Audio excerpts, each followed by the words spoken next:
Thrivesters, I am so extraordinarily excited to welcome Mara Glatzel, and I'm going to just wait for her to introduce herself. But I am so excited that we have this expert slash advocate slash baddie on the podcast to talk about how we can thrive. So, Mara, welcome, first of all. Thank you. I'm so excited to be here. Tell the Thrivesters a little bit about who you are and what you do. Sure. I'm Mara Glatzel. I am a coach and a writer and a mother of daughters. And that feels very salient when we're talking about thriving because so much of my work is about being a role model for the children that are in my home. And I work primarily with women in helping them figure out what they need and how to ask for it. And in particular, figure out how to ask themselves for what they need. Because so often we hyper focus on these conversations about asking other people. We want things from other people. And what are those things? And I really believe that so much of this work is an inside job. First, it has to do with reclaiming your self-partnership and really rebuilding a foundation of who I am, what I want, what I need to thrive, right? To feel good, to be radiantly alive. So if you're watching this on YouTube, I am writing furiously, radiantly alive. Okay, couple things. So Thrivesters, you now know why I really am excited to have Mara on the podcast. Oftentimes I will say the person, like for boundaries or expectations, the person with the most unrealistic expectations is you, on you. And I love who I am, what I want, what I need to feel radiantly alive and figuring out what we need and how to ask ourselves. So before we get into that, why I was thinking about this morning, why do you think for women in particular, the default, and I don't care who you are, I don't care if you're a power executive, I don't care if you're by the way you said mother of daughters, it sounded kind of like mother of dragons. Like, did you mean to say it like that? And Okay. they are. They Yeah, truly are. I love it. I love it. It's just really interesting to me. We've both been doing this work a long time. So why do you think that for women, and I know we're raised this way, but even me, who my life's work is helping women advocate for themselves, I will almost always put everything else before my own needs to the tune of even like 15 minutes of stretching in the morning. I'll do that after I clean the house. I'll do that after I meal prep. I'll do that after like why do you think that we are last when it comes to our priorities? I think you spoke to the socialization piece, and I think we are all pretty hip to the fact that we are socialized and applauded and validated for putting other people first when you are raised as a girl in this society. However, beyond that, something that's really compelling for me personally is getting underneath the ego attachment to being the person who does all of the things. Because for me, there was like the socialization piece, absolutely. But beyond that, it was like, I am an oldest daughter. I am really good in an emergency. I get like a lot from the experience of being the one who does all the things and has it all together. And yeah, you can count on me. I'll be there. No problem. Like I've got it. And so beyond the socialization, I had to come face to face with the fact that it lives inside of me Mhm. that what I like about myself is being the person who does all the things. And surely I like those things. It's like these two things come part and parcel. It's like I like those things because that's what I get a lot of positive feedback for. That's what I'm known for to a certain extent. But I think that that's the piece that's really tricky is that we get like a lot of ego bang for our buck when we clean the house versus when we stretch because we think like I did the thing. Like, look at this house. It's so clean. Like, I did that, right?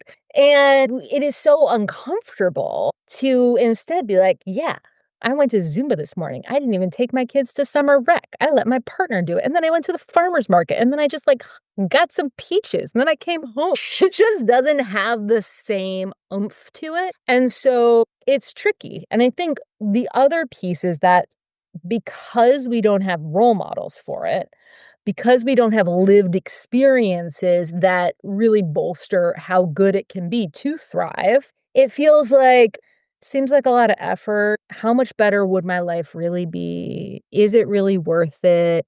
Because there's this little mountain of discomfort that we're gonna have to get over to get to the other side in the lovely land where we're luxuriating and thriving and enjoying our lives. And if we don't know what that feels like in our bodies, then all we see is the mountain. And the mountain looks really big.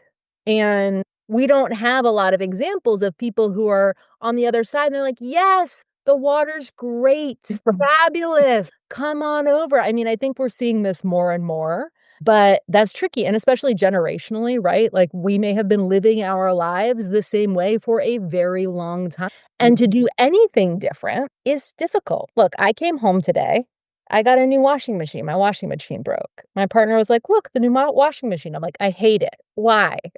Because it's not the washing machine that I've had for the last 6 years, right?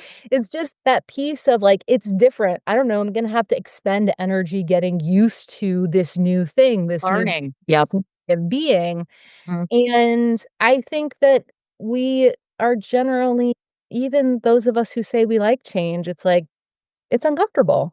Do we really, you know? You said something I wanted to come back to. What it feels like in our bodies to be in this place where we are, what was this? Radically enjoying life?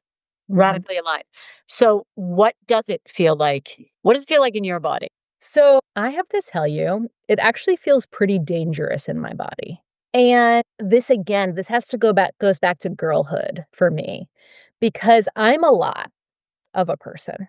Like, I talk a lot. I'm really like, my factory setting is very sort of, like, ambitious, voracious. I wanna be having, like, this kind of relationship with the world. Like, I just am that type. And when I was a kid, like 5th, 6th, 7th, 8th grade, it was made very clear to me that that was unwelcome and unappreciated. And so, certainly there were neurodivergent things that were happening for me that we did not have language for at that time. Certainly, I grew up in this small town that we are both in, next town over. And so what happened was I learned how to shrink and I Mm, learned how to have, like, private joy, like joy on the side, joy tucked in corners, joy that was, like, kind of tamped down. And so something that I've been really noticing and experimenting with this summer, because 'cause I've been in this period of, like, letting myself come more alive again, and what I have noticed is a lot of fear come up. A lot of, like, feelings I haven't felt in a long time, like, "Oh, wow, I went to that party and I talked a lot." Like, how much Nancy and I go to Zumba together. I'm like, "How much did I talk about Zumba at that party? Was it too much?" Zumba is my current, like, hyper high interest area. So I'm like, "How much do we talk about Zumba? Too much? Just enough?" yeah. But, really realizing that joy, exuberant joy, can be very repellent for people. And not because there's anything wrong with me, but because of how they might be living and what they allow themselves and how it is triggering to be in the presence of my joy. Things I didn't know at 10, 11, 12 years old, which I now do know. And it has been so interesting to navigate it, to be like, wow, okay, like, you got some just kind of, like, negative feedback in that situation. And that doesn't necessarily mean that's wrong. There's anything wrong with you, but maybe those aren't your people, right? There are people who choose to live in a certain way and other people who choose to live in a completely different way. And at the end of the day, I tell myself, like, I don't want their life. I want my life. And that comes with knowing that there's a little bit of danger to being very public about thriving. Like, that is something that does trigger people. That is something that does elicit a response. And so I've just been toggling with that a lot this summer, like, "Oh, this feels dangerous. It's fine. Like, I am okay to be in that discomfort, but I'm playing with something that previously has been the site of some rejection or some abandonment or some friction." And for me, it is the decision to want to be alive as much as possible, and I want that more than I want to be liked, and I can genuinely say that for the first time in my life, that is so true, and that's pretty exciting feeling. I love it. Okay, no surprise, I love everything you just said, and as you were talking, what I was thinking about was when your joy, my joy, one's joy is off-putting to someone else, that's almost always about the other person, and I heard you say, well, the perhaps they're not your people, which perhaps they're not. And also, what happens when they're family members? The person you're Or married. so, Rice, I neglected to tell you that Mara and I know each other. We live in the same town, and we do like I like to say Mara is the softer side of Nancy. She works with women on how to advocate for themselves, how to figure out what you need, which I want to get into in a second. But we think we are hilarious, so this is going to be a boatload of fun. So, to your point, I think there's a difference between being annoying, like dancing around my bedroom, singing, high school fight songs, because I'm happy and in a great mood versus deep seated resentment from somebody I love and care about when I'm thriving and they're not. That is really difficult for me. And there is one person I'm thinking of, and like they're miserable and that's their jam and okay. I love them. At the same time, I can't really let that, all they do is tear me down. And I can't really let that affect me, but it does affect me. So I guess my question for you is, how would you handle that? Let's just say it's your partner. It is not my partner. It's not your partner either.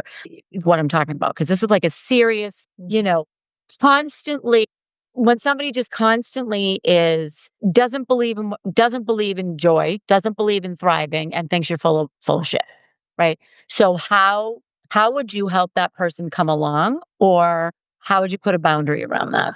Yeah, I mean, I think the first boundary that I would set would be internally for me.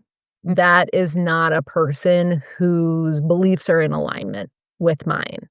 yep, And it is so painful. And also, I will say most people aren't totally on board with what we're talking about here. I So this know. is a very common situation. Yep. And also, depending on how their mental health is, they may kind of like flow into and out of access to that. And so it may be triggering because it's like I have a desire for what you have, and I feel like I can't have it for whatever reason. And I don't even know I have that desire, by the way. Like, Yeah. right? Yeah. You Well, resent me because here's a hot thing that we need to be taking home, everybody. If you have a kind of like resentment, anger towards somebody, jealousy about something that somebody else has, that is like a neon sign pointing you towards something that you want for yourself. Mhm. So Mhm. chase that down. Yeah. But yeah, I think it's really, really tricky. And especially if it's somebody who you love and you are committed to being in relationship with. I think that for me, what you have to have are such great internal boundaries that help you to see the situation as it is. And, you know, like I wouldn't want that person's life. I want my life. And we each get to go home with ourselves. So, and I think for me, like, professionally speaking, as, like, a mental health care professional, I know a lot of people who are committed to working in such a way, living in such a way that is, like, a direct route to extreme burnout, and I know that academically, I know that personally, and so where I lean back into for myself is, I'm really worried about that person, actually. If, like, me being in my joy is so triggering to them, I'm really like, that's a red flag for me about them. And I think that one of the best things that we can do is just to be ourselves and to inspire others in an kind of an indirect way, right? It's like whatever you take from however you are processing what I am doing is for you to kind of figure out. But I think where the boundary I would have with them would be I'm not interested in like processing whether or not you think my life choices are right and good, right? Because I'm good. That said, I will say for myself, something that I always have to kind of like keep a thumb on is sometimes when I am really, like, lit up, I take up a lot of space in a conversation, and I don't leave a lot of space for other people, just like real, like, neurodivergent, like, who talks and when kind of things. So, something else that I might look into is, like, how much space am I taking up when I'm communicating with this person? And am I leaving enough space for them to bring their stuff forward? Because some of that resentment might be like, I'm taking up all the air in the room, And that is tricky for kind of side related reasons. So I might be curious about that just for me in knowing myself. That when I get excited about things, I tend to like be really excited. And sometimes that's really overwhelming for people, especially people who are quieter or more introverted or, need like a little bit more coaxing. So again, if it was a relationship with somebody that I really love, I might make an extra effort to be like, what are you up to? What are you interested in? And ask questions that maybe they don't have an answer to, and that's okay, but that are not just like about the things they want to talk about, like work or, how hard everything is. Yeah. Yeah, I find my default, and I'm not proud of this, it's to avoid. I really do. I'm like, "You know what? I don't have the energy. I don't." Or I'm choosing not to direct my energy, and it's too bad, but it's too bad, but sometimes you have to advocate for your own needs first, which brings me back to, I loved what you said earlier, that you help women figure out what it is that they need. So, how do you do that? How does one figure out what they need? So, a few things. I will preface this by saying if you're coming to this conversation with like a true, I have no vocabulary for needs that's a very real sentiment. That's like a lot of us begin there, and that's great to just be there.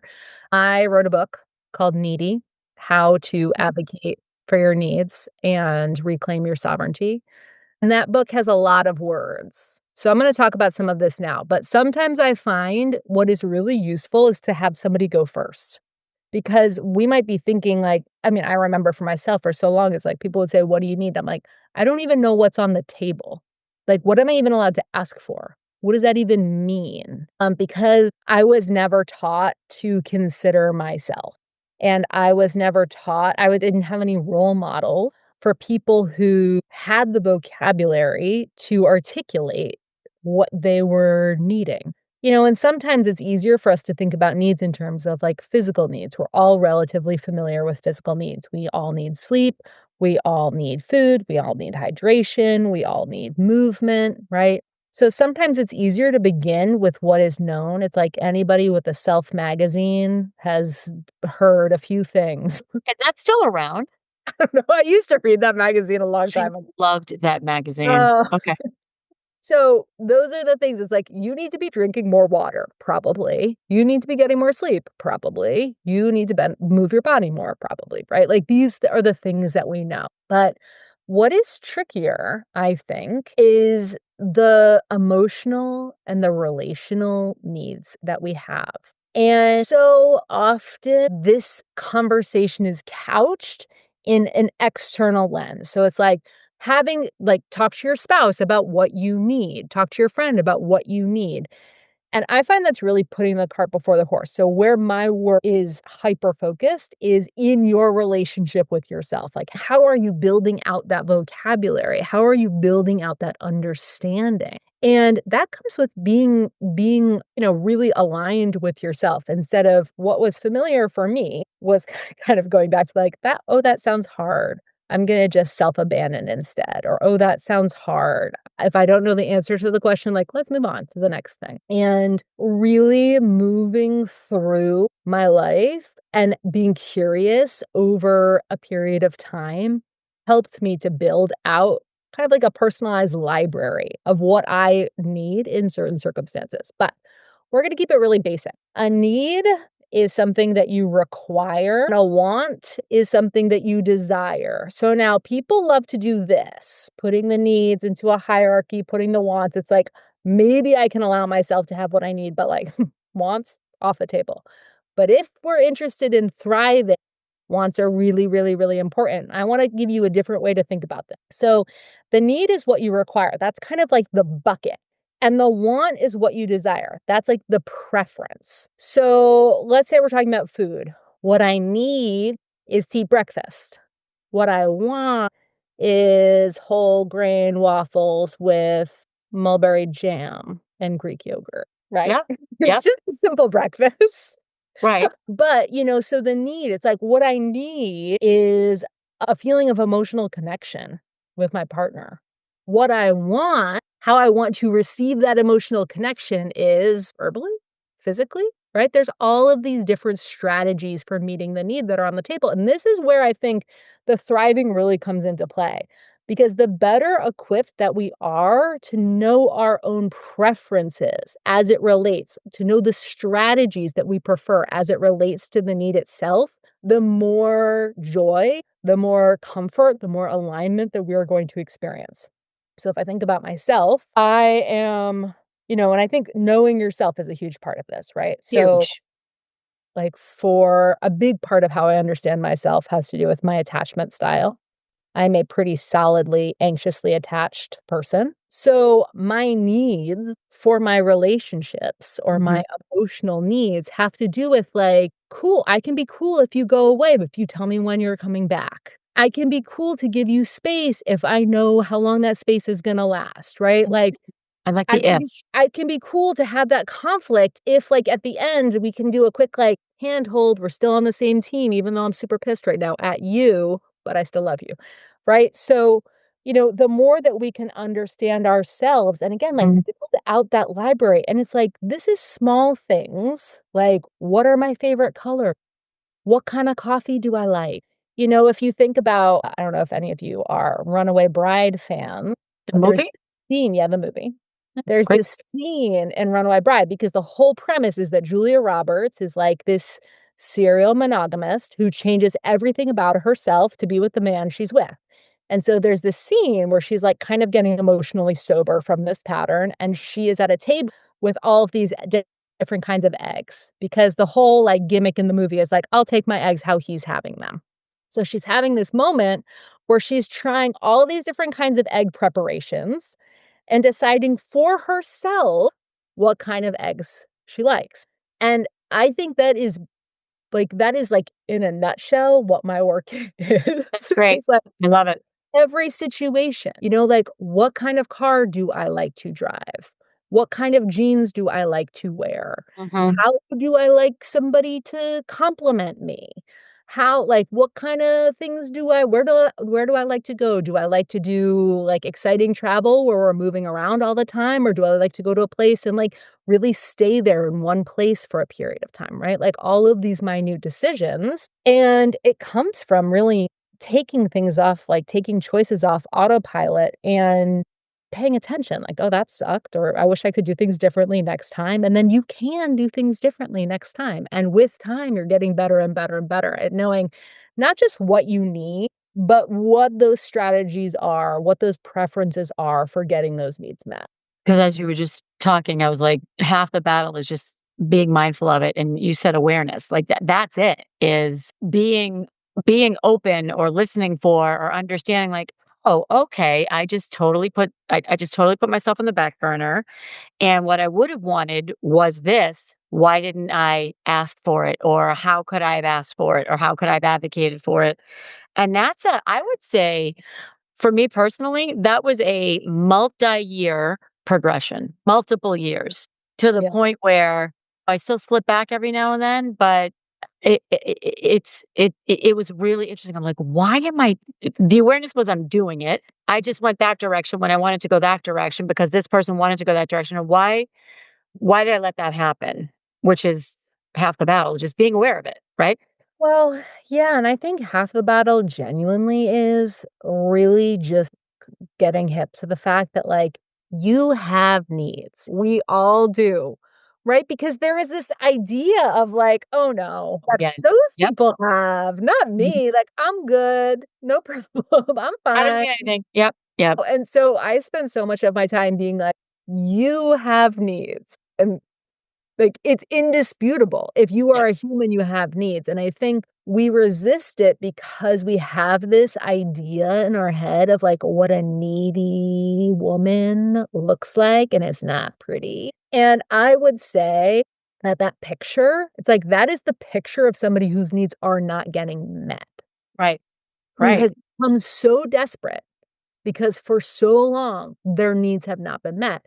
And what I think is really important to acknowledge and to say is that your needs are your responsibility. So that means getting your needs met is also your responsibility. It does not mean that you do it all by yourself. Certainly, we have relational needs, but when we hyper focus and we think like that person, I need something and that person won't give it to me, so I can't have it, that's when we really get into trouble, right? And so my question is always like, there are unending strategies for getting your needs met.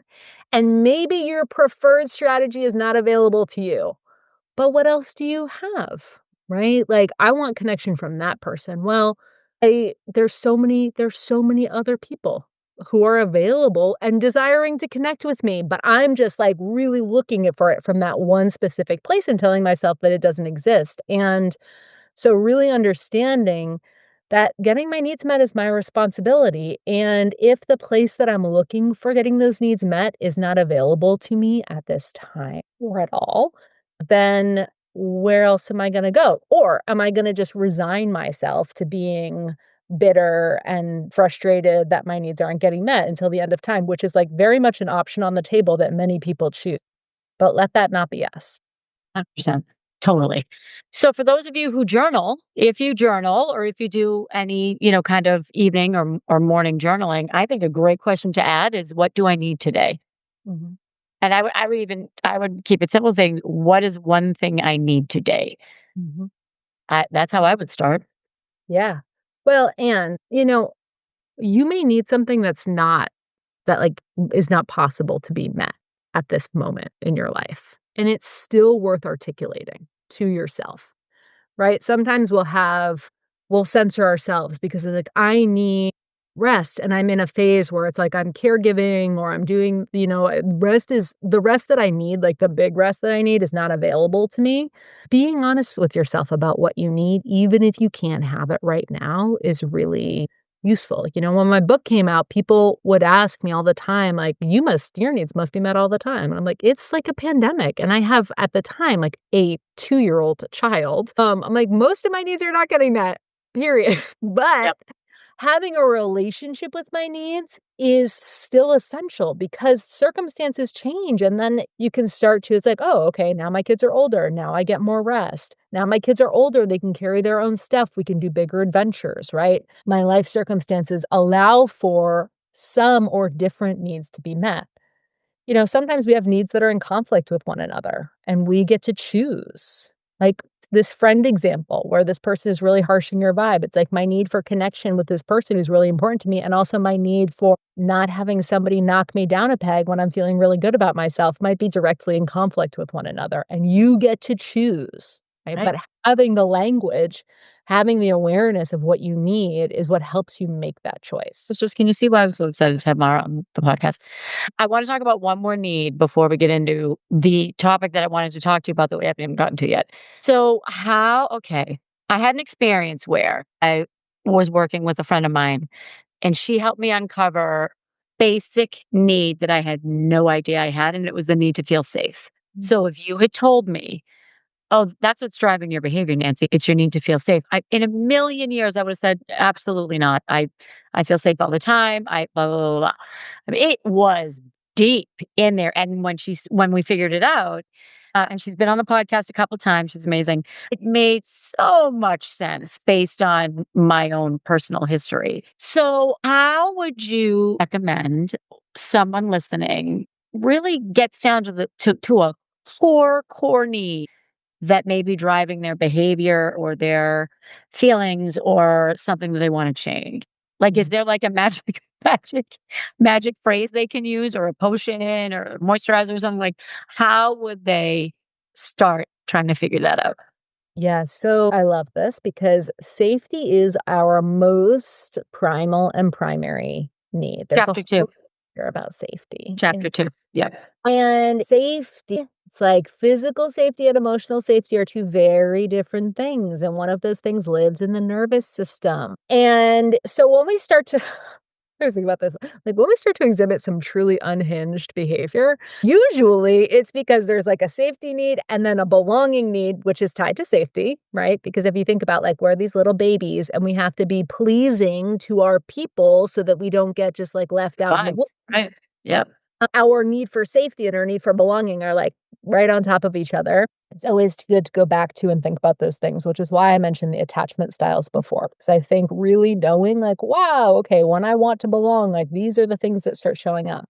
I think that something you can do when you start working with your most deeply held needs, especially our need for safety, really acknowledging the difference between, like, am I safe in this present moment? Well, okay, I'm thinking about things that feel unsafe in the past or in the future or in the possibility realm, but like I'm here right now. I can hear some animal sounds outside my window. I can see green, and there's these things, right? Getting in touch with our senses, things that help us come back into our body. Because when we are in that anxious state, what's happening is we're like sending all these tendrils out.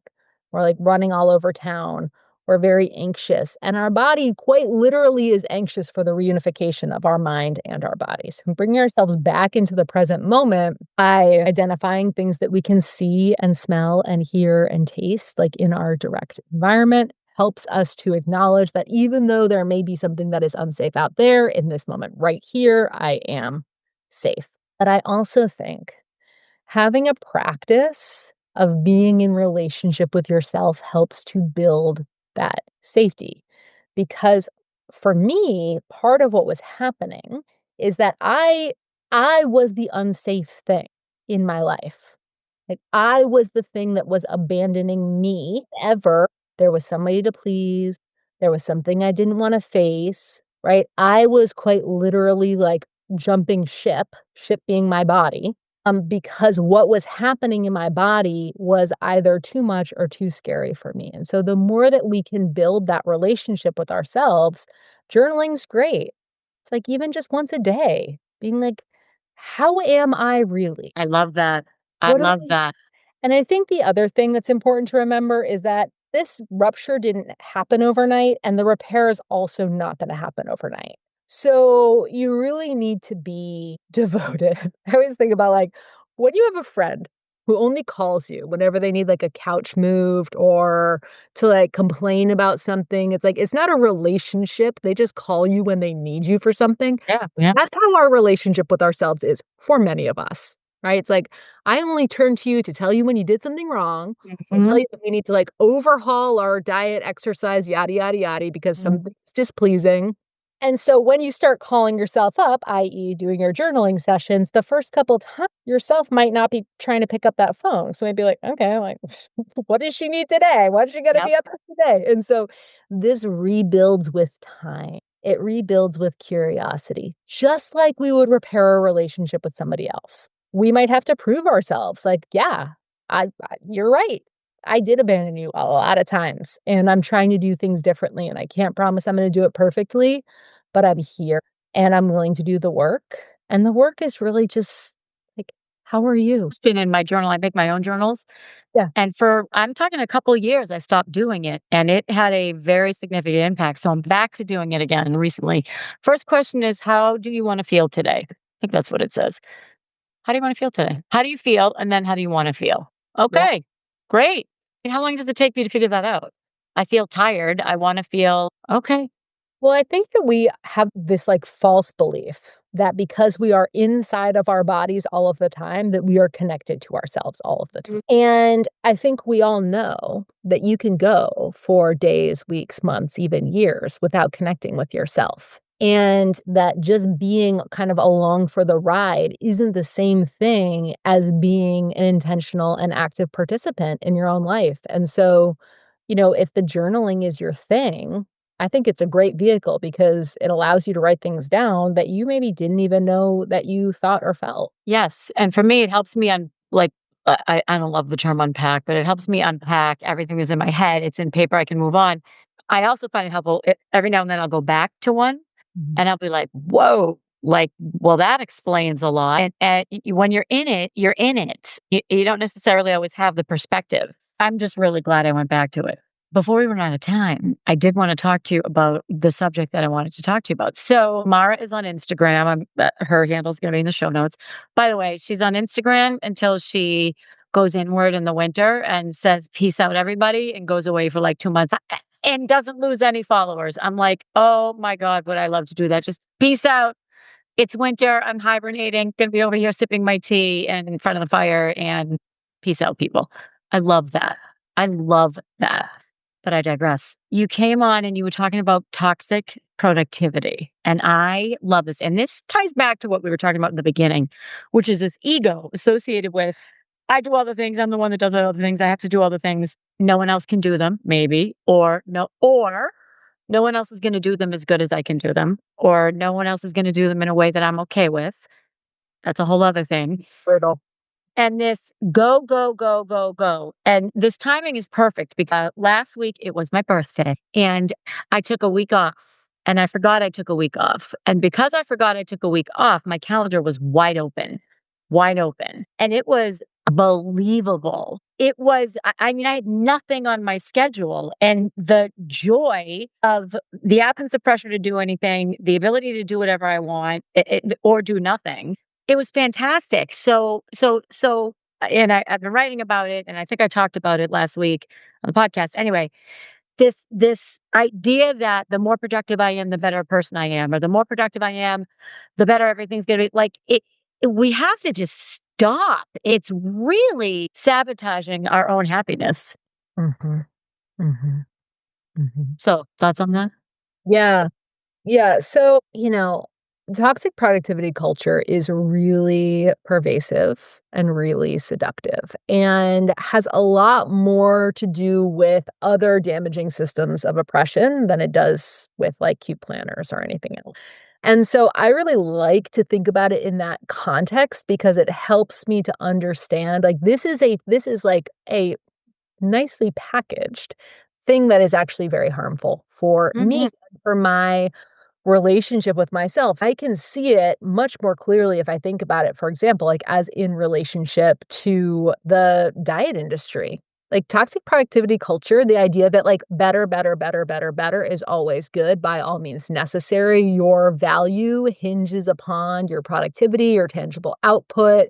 Everything about you that is right and good has to do with like how are you are able to show your work to somebody else and be validated for it. And again, what's tricky is that it feels good. So if you are a person who is very ambitious, if you are a person who gets a lot of positive feedback for the things that you do and create, again, there becomes this kind of like ego attachment, which is like, oh, it's, yeah, sure, for other people, certainly they should get their needs met. For other people, certainly they should go on vacation, but right? I'm the linchpin in this organization. I'm the thing like me, me, me, me, me, right? It has to do with that understanding of what makes me right and good. So, in order to start really shifting this, we have to have an understanding of ourselves that is independent of what we create and make. And I say this too, I see this in parenting all the time, where mothers will like their goodness is dependent upon like their products, how well their products are performing, right? Like how well my children are doing. And I said at the very beginning, my children are dragons. So like I learned very quickly that I can be a great mother and also my kids because I raised them like this are going to be doing their own thing. And so, you know, when we talk about what we want and we need and all of the preferences and all of those things, it's really like getting to know ourselves. And I think it is so vitally important that we know ourselves independent of our work.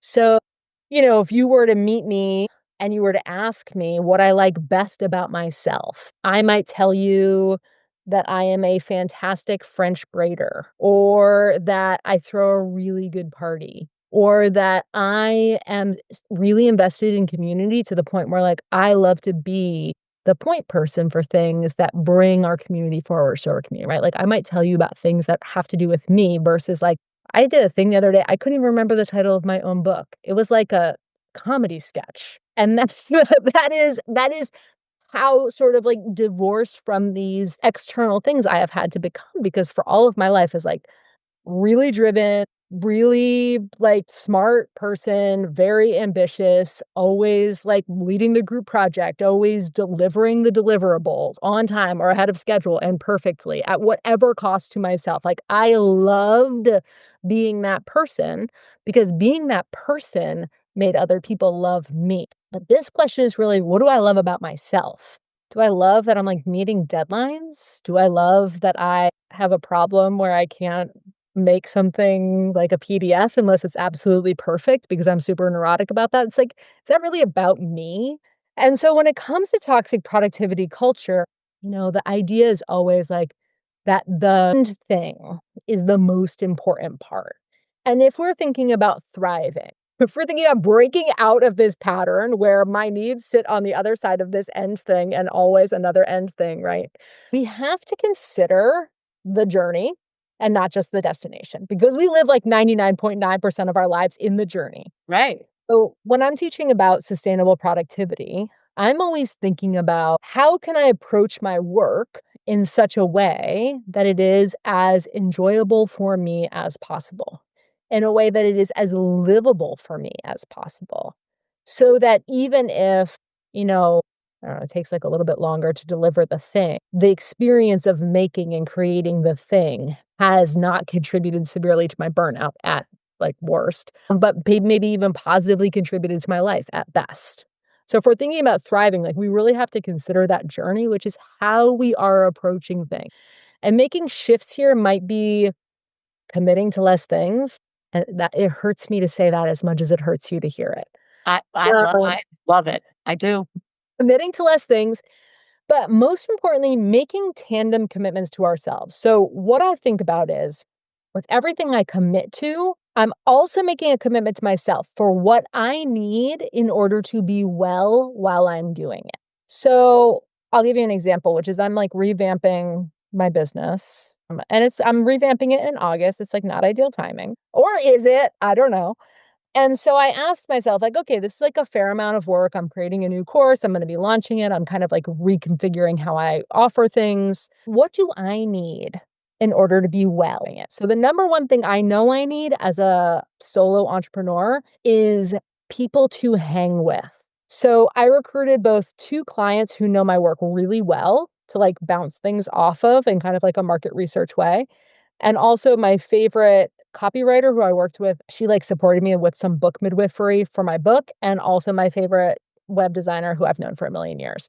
And I've just like emailed them all and I'm like, okay, I want you like in the mix because what will help me be well while I'm doing this work is to have people that I know, like, and trust and just like genuinely enjoy working with kind of Mhm. along for the ride. Mhm. What else I might need is to not make any other big commitments during that month. What Right. else I might need is to remember, like, okay, what I'm gonna wanna do is say to myself, oh, do you still need to be going to Zumba like 3, 4 times a week? Like, maybe not during this time. It's so busy. You can start again in September. Those kinds of thoughts are like immediate neon signs for me to do the exact opposite thing, right? Whenever I start to think like, why don't I put my favorite things on the back burner until I get to the other side of it? That is a cry for help from my toxic productivity socialized inner person. So, I think it's really important this idea of like these tandem commitments. Like I'm game to do huge big projects. I'm game to say yes to things that excite and intrigue me. But what do I need in order to do it well? What is going to improve my felt experience of doing that work? Those things have to be on the table too if we are in the business of thriving while also getting things done, which I know we are. I love it. I love it. And that's actually a boundary that I talk about around the holiday season is I know it's a busy time right now. I also know that yoga twice a week is what I need to do in order to make sure that I'm thriving and enjoying the holidays. So I'm going to commit to that. So I pulled out two questions and I would love one more. So this is, how do we start a relationship with ourselves if we don't have one? So one thing I heard you say was, what do I love about myself? Another one I heard was, what do I need in order to be well while I'm doing this, whatever it is? And if you're listening, if you're a Thrivester that does not work out of the home, this could be in the home. This could be, it's situational. So when we say work, we mean doing something. So that's one question. That's the second question. How about a third question that somebody can ask themselves to begin to develop a relationship with themselves? This is not necessarily a question, but a concept, which is to check in with yourself before your to-do list. Oh, I love it. That's how do I want to feel today? That's how do I feel and how do I want to feel? Because so often I would be like, okay, Mara, here's what's on the schedule today. So this is how you're going to be. I love Versus it. taking a moment to be like, how am I And now I'm looking at my schedule and like, how do I make it work? Because if I'm showing up today with feeling really weepy and anxious, and I have a call that I really have to show up for, then I'm going to need a different kind of approach than I might if I were kind of confident and easy breezy day. So checking in with yourself before your to-do list, and that can be like a 1-minute conversation. Like, how am I? Now, before you even get out of bed, Yeah. actually. Yeah. Where can people find you? No, first of all, when can you come back? We want you to come back on the podcast. I had said, oh, we definitely won't go more than an hour. It's been 45 minutes and I know you have another call. Where can people find you? I will put it in the show notes. Like what's happening? How can you mentioned a new course launching in August. Isn't that convenient? I didn't even know that. So convenient. So So convenient. where can people find you? You can find me at maraglatzel.com. That's where all of the things are. You can also find me on Instagram at Mara Glatzel. I have a podcast called Even Here, Even Now. You can check that out. And I do have a 3-month coaching extravaganza kicking off. Doors open in August and the program starts in September, which is really going to be about a lot of what we talked about today, how to figure out what you need and how to ask for it, how to ask yourself, how to ask others, and how to reorganize your life in such a way that you matter and your needs matter. With that, I'm going to peace out and Thrivesters. I'll see you next week.